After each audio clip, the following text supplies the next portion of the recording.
telling you. Look at the way I'm sweating this morning and every Sunday. But if I'm doing it every day, that one is not a joke. They are putting some structures are in place. Consistency, persistency, sacrifice. Yeah. Something is in place. When you look at, they are planning, advanced planning. They plan 10 months, 6 months ahead of an event. You sit down 3 days, you jump up, and you want to have the same results. So Jotham prepared his ways. To Ghana, comparative analysis, American Tissa. Don't just look at the infrastructure.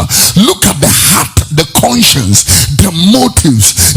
Look at the mindset, the mentality also. So if the gospel cannot bring you transformation, ladies and gentlemen, there is something seriously is wrong. This is our year of transformation. I mean, total transformation. If the gospel does not bring you transformation, then all that we said were nice slogans and nothing else. So Jotham became mighty. Turn it into different versions. Let's look at, how the Bible will put it interestingly. Look at this. He grew powerfully.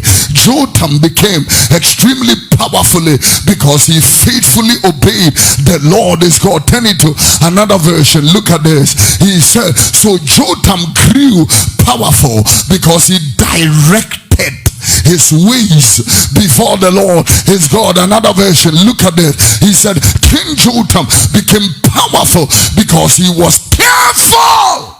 The word I'm looking for. Careful. He was very careful. I remember on the 31st of December when broadcast journalist Akosia Sapon and her team, after they had gone around in all the churches in Accra representing United Television and interviewing everybody, came finally to her own church, to her own pastor, and asked me, Papa, what is your message for the nation this year? I said, be careful. Be careful. Be careful. Be careful.